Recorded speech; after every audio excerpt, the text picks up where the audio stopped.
All right, Unit 5 progress check, FRQ number 1. So in this first part, we need to draw a force diagram. I want to read the question out loud. I'm going to skip to part A. It says the circle in figure 2 represents the pulley. On figure 2, draw and label arrows that represent the forces that are exerted on the pulley while the force of magnitude Fs is exerted on the string. Each force must be represented by a distinct arrow starting on and pointing away from the point at which the force is exerted on the pulley. Now notice draw and label are even emboldened for us. So there's a lot of emphasis on labeling. So make sure you did that part right. So what is in contact with the pulley? Well, only two things: the string and this axle right here. Okay, so there's going to be two contact forces, and our non-contact force is going to be the force of gravity or the force of the earth, because the pulley has mass. So there are three forces. So let's take a look at my drawing for this problem. All right, here we go. So I've got three forces. Again, two things making contact. One is the string, and one is the axle, and then we have this non-contact force, which is gravity. I probably should have labeled it capital M times G because the mass is defined as capital M. Now, what I want to point out is that the net force acting on the axle in the y direction is 0. I tried to draw 3 units down for Fs, 2 units down for mg, and 5 units up for the force of the axle. I don't know the exact, relative size of these forces, but I know that the net force should be 0 because the wheel is not accelerating up or down. So those forces should have a net vertical force of 0. All right, let's go to part 2. Well, let's read the part that I skipped over. It says a pulley is made from a solid disc that can rotate with negligible friction about a fixed axle at its center, as shown in figure 1. The pulley has mass m and radius r, and its mass is distributed such that its rotational inertia is 1/3 mr squared about its center. A string is wrapped around the pulley, and a downward force Fs is exerted at the end of the string. All right, we drew our force diagram. Now let's go to part 2. It says using Newton's second law in rotational form, and that's net torque equals I alpha, derive an expression for the tangential acceleration of a point located on the outer edge of the pulley. Express your answer in terms of m, r, fs, and physical constants, such as g, as appropriate. Begin your derivation by writing either a fundamental physics principle or an equation from the reference booklet. Okay, so just to clarify what tangential acceleration is, if you're traveling around and around and around in a circular path, right? If at any particular instant you could look at the location of a point and say, at what direction is it traveling? For example, if you're going around the circle and you pause at the top, right? I'm traveling counterclockwise and I pause at the top. My direction of motion when I'm at the top is actually to the left, right? My acceleration, all right, my tangential acceleration is following that tangent line. So that'd be a horizontal line on the top of the circle, again pointing to the left. So your tangential acceleration is in the direction of your velocity. You do have some inward acceleration, okay, but your tangential acceleration is simply a, not alpha.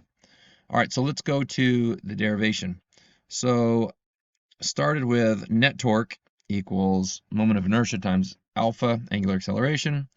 And then here I've replaced net torque with r times Fs, because as we see in our diagram, the only force that's causing a torque is Fs, and it is a distance r, capital R, from the center.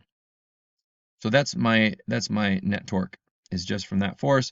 And then I has been defined as 1/3 mr squared, so I've substituted into I, and then alpha is still alpha. Okay, now for the second step right here, I've replaced alpha with A over R, right? Because that is the relationship between linear acceleration and angular acceleration. In this case, linear acceleration is the tangential acceleration. So alpha is replaced with a over r, and then r squared divided by r is simply r. So there's a little math cleanup. And then each side of the equation here is divided by r, so it simplifies again. And then to go for my last step, I just multiplied each side by 3, because 3 times 1/3 is 1, and then I divided each side by m. So the tangential acceleration is 3fs over m. Okay, now we're given a very similar scenario, and it says the weight, right, which is the weight of this block, is actually equal to Fs, which was previously defined in part A as the force of the string. So maybe the force of the string was 30 newtons, and the weight of the block is also 30 newtons. The misconception here is that the tension in the string is going to be 30 newtons. Okay, so let's look at what it's asking.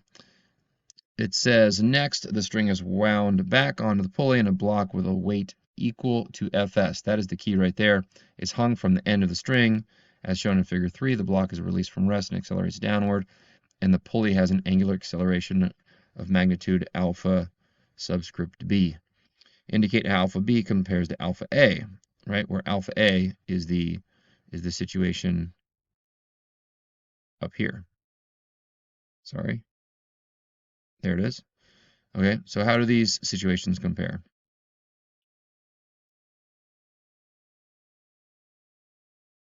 And then the magnitude of the, indicate alpha b compares to alpha a, which alpha a being defined as the magnitude of the pulley's angular acceleration for the original scenario in part A when the string was pulled down with a force of magnitude Fs. So your inclination is probably to say, well, they would be the same because the weight is equal to Fs.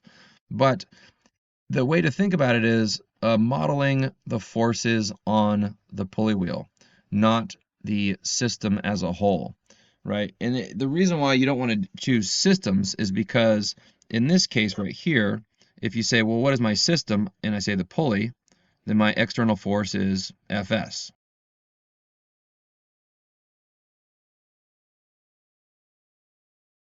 And again, we could make up a value like 30 newtons.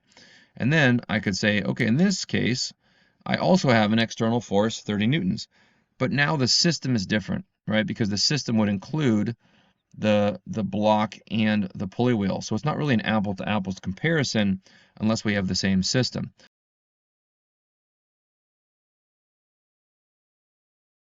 So it's better to look at just the pulley wheel. So if we look at just the pulley wheel, then we have to only model the things that are in contact with the pulley wheel, and that's not actually the block, that's the string.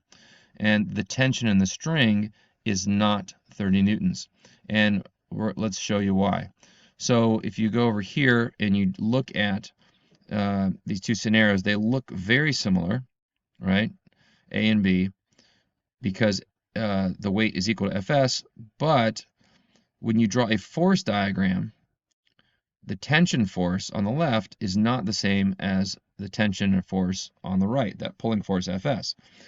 And the reason why is, check out this free body diagram. When the weight is falling to the ground, right? If it's accelerating downward, which it has to be because released from rest is going to start accelerating. So the acceleration is downward. Mg has to be bigger than t, right? And if we use Newton's second law to model that situation, what is the net force on the block as it falls? We have mg minus t, right? If that was not the case, that mg was bigger than t, then the block would not accelerate. So mg minus t equals ma, and you can mathematically rearrange it to t equals mg minus a. So this is basically saying, hey, the tension force on the left, in this diagram on the left, the tension force is less than mg because it's mg minus ma. So no matter what the acceleration value is, right, when you subtract the quantity ma from mg, you get a value less than mg. So, I basically said This shows that T is less than mg, which means in situation B, alpha B, right, the angular acceleration of B will be less than the angular acceleration in A because there's less net torque on the wheel. And to clarify, I could say because the torque is caused by that tension force.